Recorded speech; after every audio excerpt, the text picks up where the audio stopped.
take a rag. I'm going to take a rag or maybe a brush, a little broom, and sweep that off these little pieces of sand here. And then we're going to get going. This is going to be a semi-smooth finish on this with conventional stucco. It's going to be really nice, but it's going to be a challenge for me to do this by myself. But I wouldn't have it any other way, because if I had some help come out and help me, I might be back here tomorrow fixing it. So no offense to anyone out there, no offense to any plasterers. It's just that you know how it is. I better just man this myself.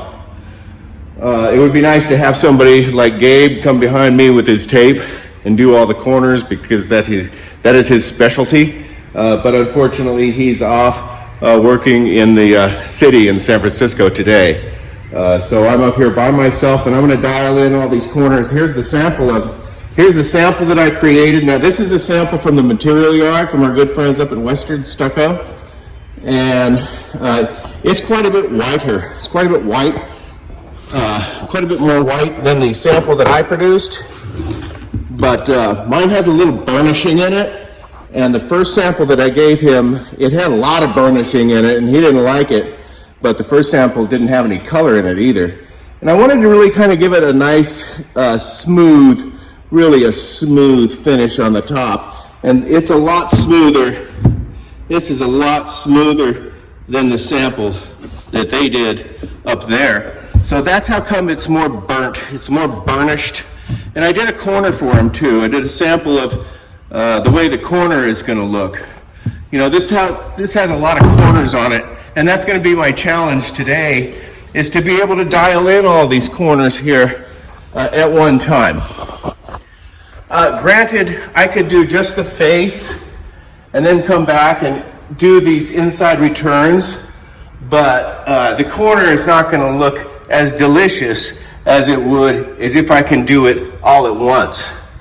So what I'm going to do is saturate the wall with some water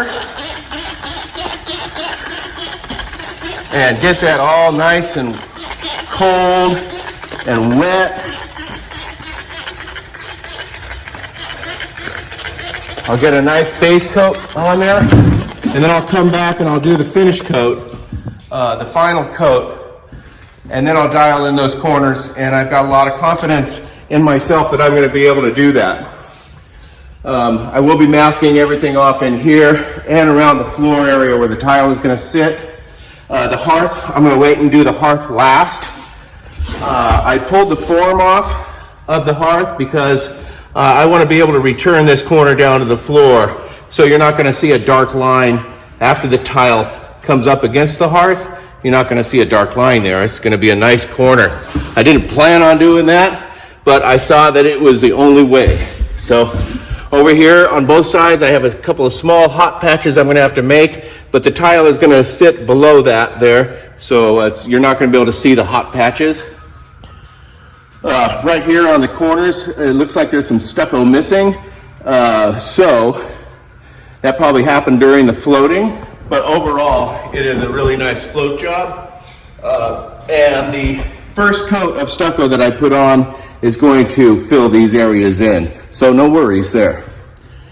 Okay, so like I said, we're going to do the hearth later, because number one, I don't know if I've got enough material. I have one 90-pound bag of material to do this whole thing, and I'm thinking that's going to be enough. But also, I couldn't do the hearth and this at the same time. So this will be, we're going to do this afternoon, I hope. I'm hoping that this turns out really nice, and I'll check back in with you in a little bit. Okay guys, so I did a little bit of grinding down here on the bottom of the hearth, just along the bottom edge, clean that up really nice all the way around. So I was wearing my dust mask. Let's see if I have my grinder in here. No, I put my grinder away. It was just a DeWalt, small little DeWalt peanut grinder. Anyway, so I'm in the middle of prepping this now, and I wanted to break out my arsenal of tools that I'm going to use to achieve this little plaster modification on this brick fireplace. This is the tools that I brought with me today. I checked them out yesterday, and they're all really nice trowels, actually. Let's see, I have I have a scoop here that I use for getting the mud out of the bucket, and then it stays really nice and clean. I'm not going to have to worry about any little pieces of sand coming in my mix. I have JR outside right now. He's mixing. He's going to be mixing for us today. He actually just got through cleaning the blade on the paddle, so he's prepping the area right now to get a mix going. I'm going to be papering off the rest of this here and getting this ready for the plaster. And then back to my tools. I've already kind of sized up. These are antiques here, guys. These are tools I've had for many years, and you know, as long as they're still functionable, then there's nothing wrong with them. To keep the tip clean, this is about the only area right in here that's going to be touching the wall at any one time. So you keep that pretty clean, and then the rest of this really shouldn't be touching the wall when you're doing one of these outside corners here. So I already kind of sized this one up for this corner. That's going to be using there and everywhere. I'm going to use this tool everywhere on all of the corners, so all of the corners are the same. And some of these tools are stainless steel, some of them are not. This trowel here, it's very flexible. I can't read the name on it anymore, but I believe, oh, here it is. It's a Marshalltown short shank pool trowel. You see a lot of guys using these for plaster work, especially on finish coats. Today, my preference, I think, is going to be this one here. Now, this is a stainless steel trowel. It's a Marshalltown, 12-inch. It has the shank all the way to the ends. That might be the only drawback, but because it won't have the flexibility, but the wall is going to be really straight. If you can look down that trowel, and you can see that it has hardly any bow in it at all. It is just almost perfectly straight. But if it does have a bend, it's bending in the right direction. You know, through the middle of the trowel is perfectly straight, but on the ends, it comes out just a little bit. And I use this one here to do the sample. So I wasn't able to see if the sample's so small that I wasn't able to see if it was digging in on the ends. But if it is, then I would like to use a short shank trowel, which is this one. This is a little shorter shank. This is a stainless steel, and it's the same way. It is perfectly straight, and it has the short shank. So I may use this one after all, because I like a little bit of flexibility on the ends. It kind of works the way a pool trowel does. See how this pool trowel here has a short shank on it, you know, so you have a lot more flexibility, and it reduces a lot of trowel marks. And then I have some of these Italian finished trowels that I just brought with me today just to kind of show you. This is pretty much my interior plastering arsenal here. So I don't want to lose that. It's the one I'm going to be using. I think I haven't really sized this outside corner tool up, but yeah, I don't like this one. See, I have to push on it to make it get the corner. But this one here, will make the corner. Actually, you know, I might have to look at my corner tools again and see this one. This one's not too bad. Look at how that one. See, that's going to make a nice corner. So this is probably the one I'm going to be using on all of the outside corners here. So I'm going to mask. I'm going to run a piece of tape right here, and then I'm going to mask this off. And I'm going to mask off this outside here. I'm going to be really careful that I don't step on these corners here. I know that the stucco is very strong. I just don't like it. You know, it just looked like something that might break off if I stepped on it. So when I'm done today, I'm going to put some more wood here on the corners, just around here to kind of keep people from stepping right on that corner, because I don't want to blow it out. The wall's going off a lot faster than I thought it would. I don't think I'm going to be able to do the whole thing. I'm only going to be able to do this 3 sides of this thing and the face for right now. And bring that corner in, double it up. That's just the way it's going to have to be. Because to do all inside this fireplace is just too much in one shot. I wish it wasn't like that, but that's the way it's going to have to be.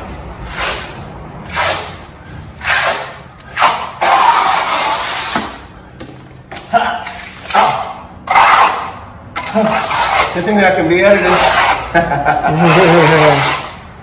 Okay.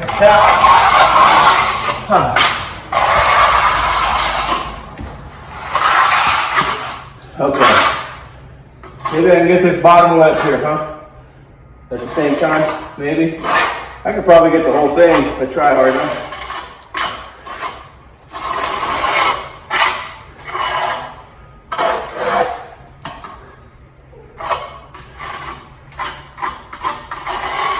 Not that much more for me to turn the corner on this. May as well. Yep. You did? I watched it last night. You're rock and roll star now? Yeah, now I'm a rock star. Celebrity status? Got celebrity status. The mud looks good, huh? The mud is delicious. The mud is delicious. I tasted it already.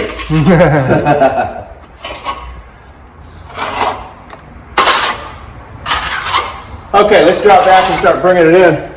Put the second coat on.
all the demons quiet, yeah. We were built to thrive, yeah.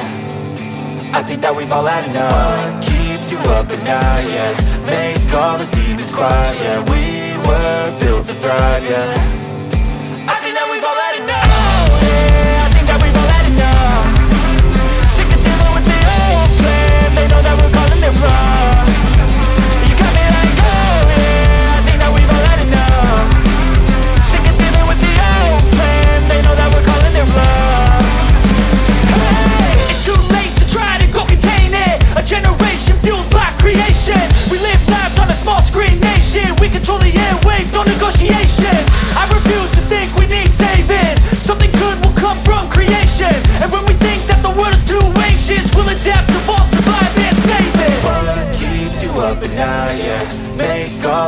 demons quiet, yeah. We were built to thrive, yeah. I think that we've all had enough. What keeps you up at night, yeah? Make all the demons quiet, yeah. We were built to thrive, yeah.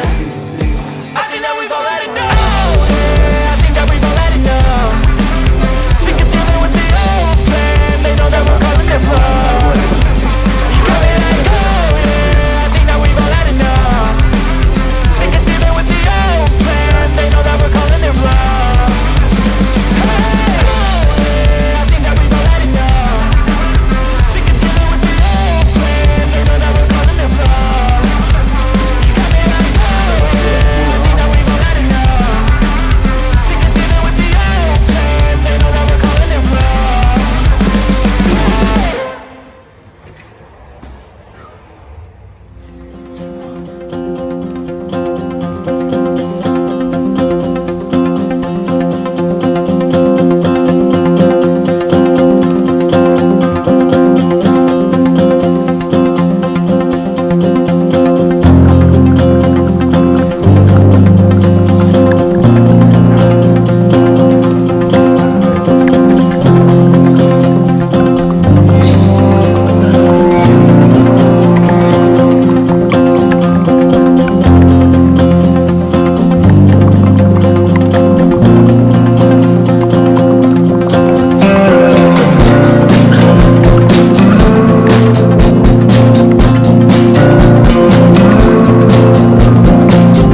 The ideal thing about using a light is, and I mean the ideal thing about it, is when we shut the light off, it's gonna look like $1,000,000, you know?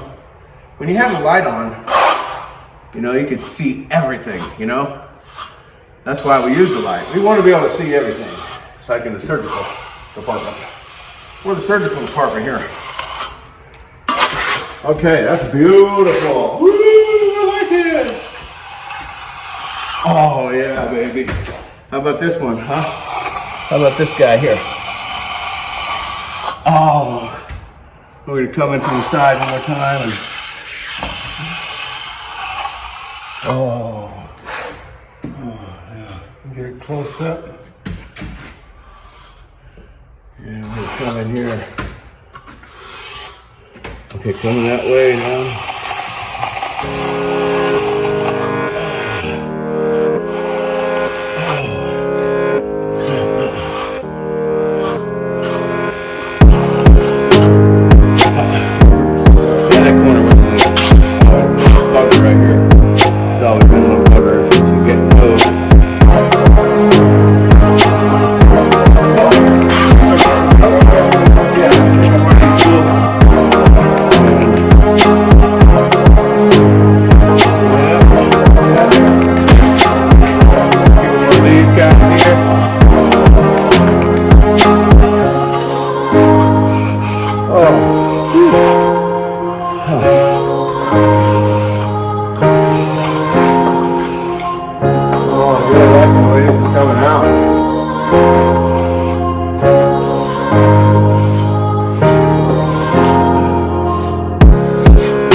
So I have about 7 or 8 trowels here, but this is my favorite.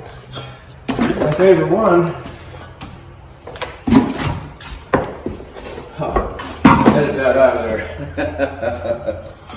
Edit that one out, JR. JR, why don't you do the editing from now on? Huh?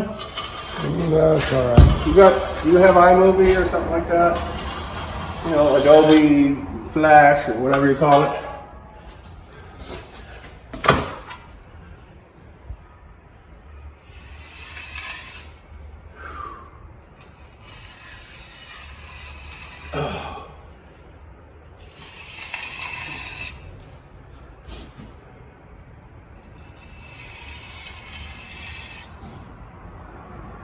See if I can draw this corner any better.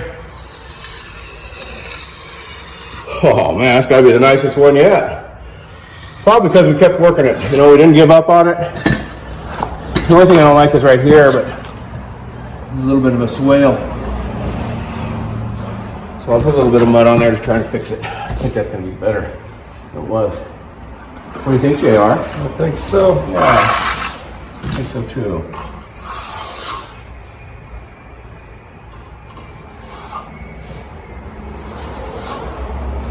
It helps to have a steady hand, you know, you can be like this. Some guys are like that and choppy, it gets choppy. You have to have a steady hand.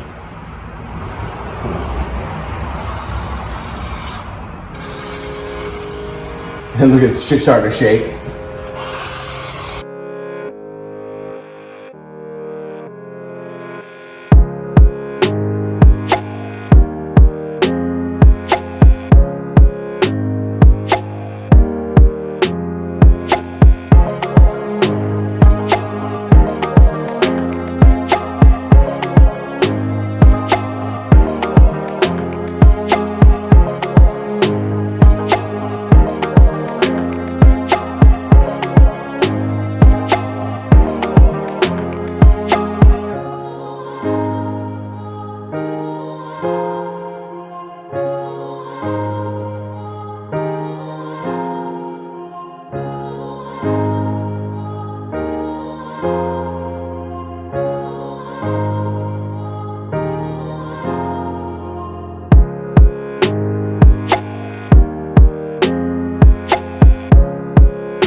just yesterday we were working in Benicia.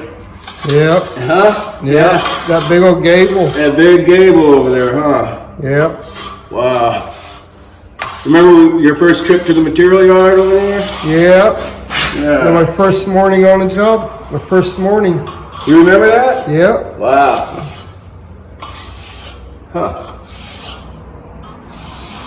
Okay, guys, it's not over yet. I mean, there's still a ways to go here. It might look like I'm done, but I'm not. I got to work this other corner that I said I was going to do. But I had to get this face because obviously it's starting to go, and it just doesn't have, you know, it's merciless. It's merciless here, so you know, I might have to put a little bit more mud on that inside corner. Got my tape here. Got my red tape that I made. This is my finishing corner tool. JR actually makes the best ones, but I made this one this morning. We'll go to the driest corner, which will probably be this top corner here. It's gonna be this top corner. Stand back because I gotta make a run. I'll run this. Yeah, you shoot right down that level there, but stand back because I'm gonna be coming at you. Alright, so what you do is put both fingers together. Oh, come on, baby. Come on, honey.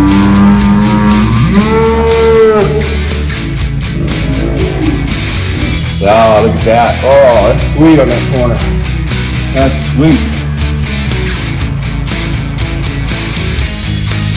We're gonna get the rest of these corners and then we'll drop back.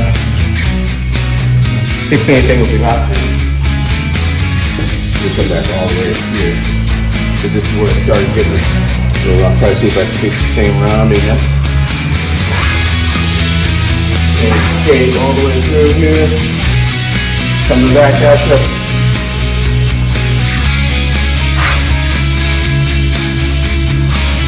Oh, and then we'll let this here, this corner, go back, go down.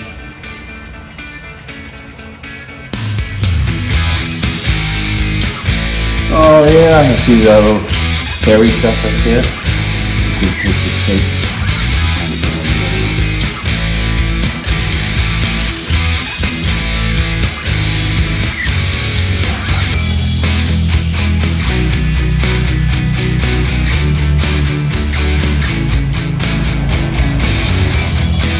There was this guy, Gabe. You know Gabe?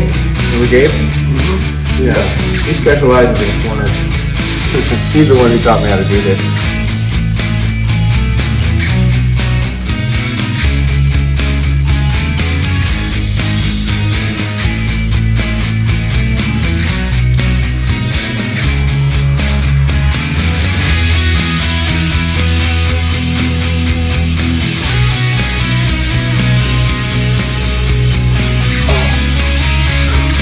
Gotta make this turn. Well, like this. Gotta make it turn. Ooh. Okay. Got a little bit of mark there. Oh.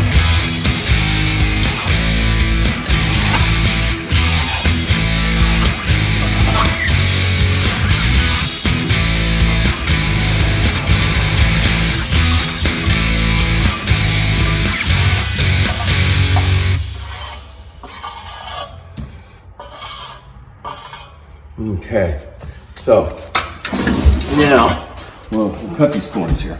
Cut these back. We gotta do these corners here. Well, maybe we don't have to do this, huh? Maybe we don't gotta do back behind there. I say no. Yeah, we don't need that. JR. That's more mud. He wants to go somewhere. That's more mud. Dang it, I don't want to mix any more mud. Dang it.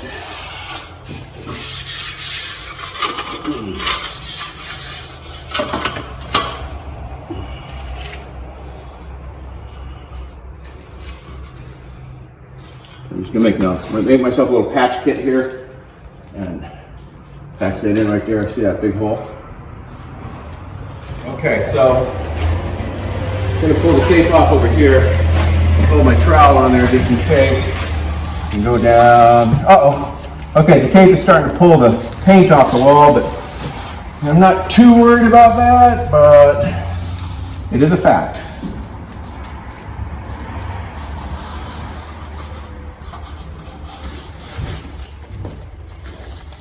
Oh yeah, baby. Woo-hoo. Except for a little bit of paint came off right there. I see that. Yeah. So, okay, so put the trowel right there and pull the tape, slide the trowel as I go. Being careful I don't step on the, watch out you don't step on the hearth. Watch out for that corner. Pretty dry. Okay guys, we're done with this fireplace now and we absolutely love it. We're happy with the way it came out and we just dialed it in so nice and clean, and the corners are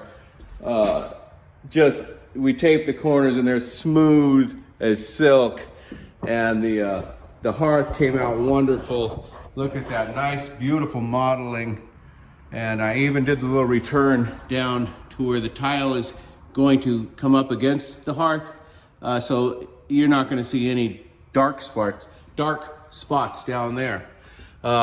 Did a really nice job everywhere. It just looks really great. We're really happy with it.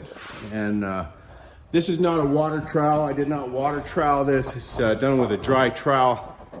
A water trowel will actually change the color, give it some more modeling, but it also creates an eggshell finish, which has a tendency to spider crack on you. So I'm sure Tom is going to love this. I've got some boards nailed down here on the floor, so in case anybody wants to step on these corners right here, it's not going to break. I mean, it looks like it's going to break off, but I know it won't, because that corner right there, these corners are about at least 1 3/4 to 2 inches thick. So that's it for this, and we're going to see you guys in a couple of weeks. We're going to do a great video. Don't miss it. So be sure to subscribe down below and leave your comments there too. And like the video. Okay, you guys? All right, everyone. You guys have a great weekend, and we'll see you next time.